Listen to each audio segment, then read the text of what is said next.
अस्सलाम वालेकुम, my name is Mohammad Shahroz Ahmed and you are watching our channel you can success. आज हमारे इस चैनल का आगाज है, तो हमारी जो सबसे पहली वीडियो है वो है हमारी मैथमेटिक्स के ऊपर।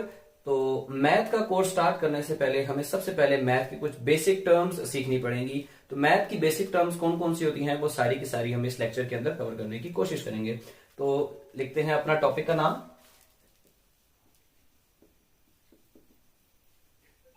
Basic terms of maths. तो मैथ की बेसिक टर्म्स कौन सी हैं? बेसिक टर्म्स यहां पे बेसिक टर्म्स ऑफ मैथ है क्या हकीकत में? ये जैसे आप जब बिल्कुल छोटे थे हम सब, तो हमने अपनी पढ़ाई का आगाज एक चीज से किया जिसे कहते हैं A B C D E F. Urdu में अगर हम देखें तो उसे कहते हैं अलिफ बे पे से। तो मैथ के लिए जब आप 9-10 लेवल, जो कि हमारी बोर्ड की क्लास है, उस पे जाते हैं, तो उसके लिए आपके पास बुनियादी इल्म का होना बहुत ज्यादा जरूरी है। तो वही बुनियादी इल्म क्या होता है, जिसे मैंने आज अपने टॉपिक में बेसिक टर्म्स का नाम दे दिया, वो क्या होता है तो मैं इस वीडियो के अंदर आपको बताता हूं। तो सबसे पहली चीज हमारे पास क्या होगी? Constant number 1। ये क्या होता है हमारे लेक्चर के अंदर ये भी कवर होगा। सेकंड पे हमारे पास आता है वेरिएबल। थर्ड पे हमारे पास आएगी पावर।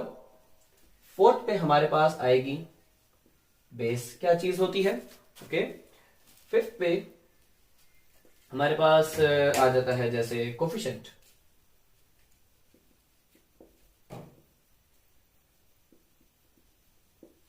Okay, coefficient. सिक्स पे एक और भी आप ऐड कर सकते हैं।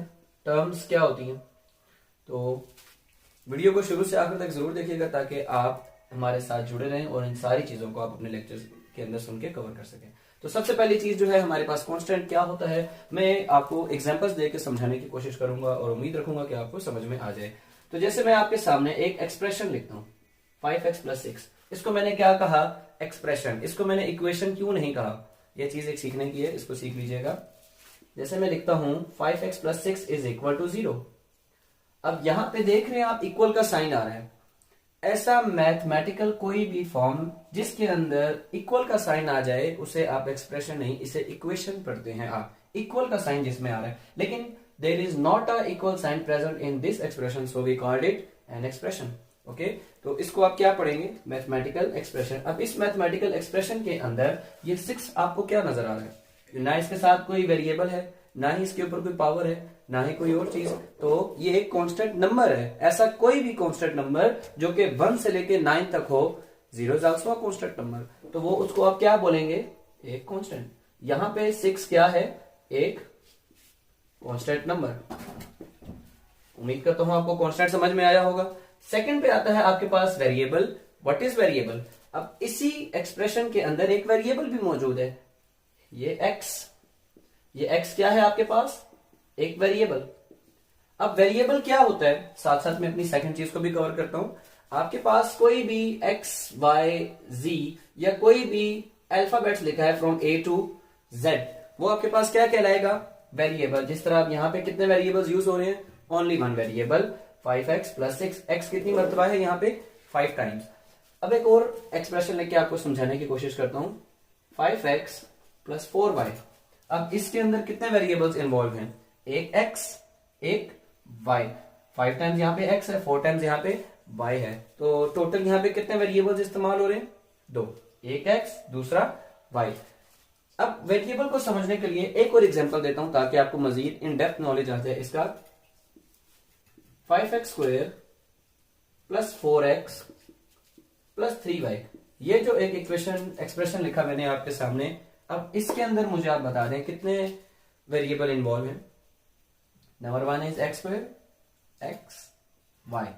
3 वेरिएबल इन्वॉल्व हैं? नो। ये जो x है ये भी वही x है, सिर्फ इसकी पावर कितनी हो गई? 2 स्क्वायर। ये 4x और ये 5x का स्क्वायर। वेरिएबल एक ही है। अगर किसी के ऊपर पावर आ जाए 2, पावर आ जाए 3, 4, 5 अप टू सो ऑन, जितनी मर्जी पावर है, वेरिएबल डिफरेंट नहीं होगा तो आप इसे मुख्तलिफ वेरिएबल नहीं बोलेंगे। इसके अंदर एक x वेरिएबल आ रहा है, एक दूसरा y आ रहा है, तो how many variables are involve in this expression? 2 variables. एक x आ रहा है, दूसरा y आ रहा है इसके अंदर। तो उम्मीद करता हूं आपको ये चीज भी समझ आ गई होगी। Variable is also clear. अब आते हैं पावर के ऊपर। पावर क्या चीज है? इस एक्सप्रेशन के अंदर पावर भी इन्वॉल्व हो रही है। क्या? अब जैसे 5x की पावर 2 किसी भी चीज के ऊपर इस जगह पे, यानी कि इस पोजीशन पे जो नंबर होता है वो वेरिएबल भी हो सकता है, वो कांस्टेंट भी हो सकता है, एनीथिंग जो इस पोजीशन पे आएगी चीज उसे आप क्या बोलेंगे? पावर। और वो पावर जिस चीज के ऊपर होती है उसे क्या बोलते हैं? बेस। तो ये दोनों चीजें हमारी क्लियर हो गई, पावर भी बेस भी। एक और एग्जांपल देता हूं दोनों को समझाने के लिए। जैसे मैंने यहां पे लिख दिया 4 का क्यूब, 3 को आप क्यूब पढ़ते हैं, जिसकी पावर 2 हो उसे आप स्क्वायर पढ़ते हैं। 4 का क्यूब, अब ये जो 3 है इसको क्या बोलेंगे आप? पावर। और जिसके ऊपर ये पावर आई है 4, इसको क्या बोलेंगे आप? बेस। तो पावर भी क्लियर, बेस भी क्लियर। कोफिशिएंट क्या होता है? नेक्स्ट हमारे पास ये टॉपिक है, कोफिशिएंट क्या होता है। यहां पे बहुत सारी मैंने एक्सप्रेशन ऐसे लिखे जिसके अंदर कोफिशिएंट आ रहा है, लेकिन मैं न्यू सा लिखता हूं ताकि आपको समझ में आ जाए। 5x plus 4y। एक मैंने अननोन से इक्वेशन एक्सप्रेशन लिख दिया आपको समझाने के लिए। x आपके पास क्या था? हमने पहले सीखा वेरिएबल।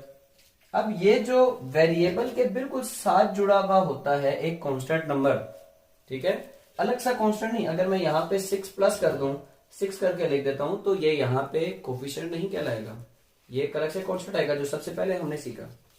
अब वेरिएबल के साथ जो नंबर बिल्कुल जुड़ के आता है, प्रोडक्ट में मल्टीप्लाई हो रहा होता है, उसको आप क्या पढ़ते हैं?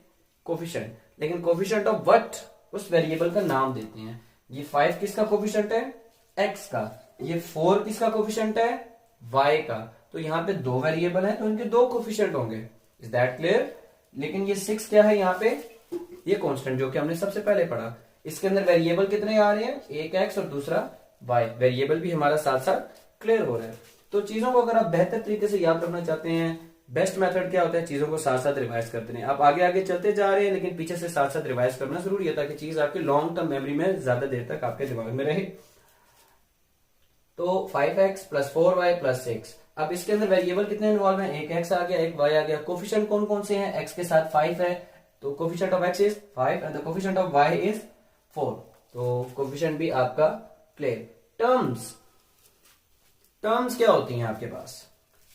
इस एक्सप्रेशन के अंदर कितनी टर्म्स मौजूद हैं? टर्म्स याद रखिएगा हमेशा आपके पास अलग होती हैं, या तो प्लस के साइन के साथ से या तो माइनस के साइन के साथ से। अब आपके पास एक टर्म ये रही, एक टर्म ये रही और एक टर्म ये रही आपके पास। How many terms are there present in this expression? 3। इस एक्सप्रेशन के अंदर 3 टर्म्स मौजूद है। एक आपके पास 6 है, एक आपके पास 4y है, एक 5x है। तो इसके अंदर 3 टर्म्स हैं। अब ये वाली मैंने लिखी थी एक्सप्रेशन आपके सामने, इसके अंदर कितनी टर्म्स हैं? 2। तो आपके पास इसके अंदर कितनी टर्म्स आ गई? 2 टर्म्स आ गई। अब सिंगल भी हो सकता है, जैसे मैं यहां पे जस्ट लिख दूं 4x, तो इसके अंदर कितनी टर्म्स है? जस्ट 1, एक ही है इसके अंदर टर्म्स। आगे इनको मैं आपको बताता हूं कि सिंगल टर्म वाली को क्या नाम देते हैं। 2 टर्म आ जाए, 2 टर्म्स आए जिसके अंदर, उसे क्या नाम देते हैं? 3 टर्म आ जाए, उसे क्या नाम देते हैं? तो जिसके अंदर सिर्फ एक टर्म हो उसे क्या बोलेंगे? मोनोमियल। ठीक है, ये टाइप्स ऑफ पोलिनोमियल के अंदर भी ये सारी चीजें आ जाती है जिसके अंदर 2 टर्म्स आ जाएं। जैसे अब एक टर्म आई ये, तो ये क्या कहलाएगा? ये सिंगल टर्म के ऊपर मुश्तमिल पोलिनोमियल है, तो इसे क्या बोलेंगे आप? मोनोमियल। अब जैसे ये था, ये 2 टर्म्स के ऊपर मुश्तमिल है, तो इसे क्या बोलेंगे? बाइनोमियल। ओके। अब ये जो चीज है हमारे पास, ये एक्सप्रेशन है 1 2 3, 3 टर्म्स के ऊपर है, जिसके अंदर 3 टर्म्स आ जाएं उसे आप क्या बोलेंगे? ट्राइनोमियल। ओके, जिसके अंदर 3 टर्म्स आ जाएंगे उसे आप बोलेंगे ट्राइनोमियल। फर्स्ट सेकंड थर्ड, ये सारे के सारे ओवरऑल क्या मिलके कहलाते हैं? पोलिनोमियल। तो उम्मीद करता हूं ये जो मेरा टॉपिक था आज का, बेसिक टर्म्स ऑफ मैथ, आपको क्लियर समझ में आ गया होगा। आपको किसी तरह का कोई भी डाउट है, एनी क्वेश्चन, आप कमेंट्स में हमसे पूछ सकते हैं। तो आज हमारे लेक्चर की, यानी कि आज हमारा फर्स्ट लेक्चर था, तो हौसला अफजाई करने के लिए जरूर वीडियो को लाइक करें, सब्सक्राइब करें, शेयर करें। Thank you so much.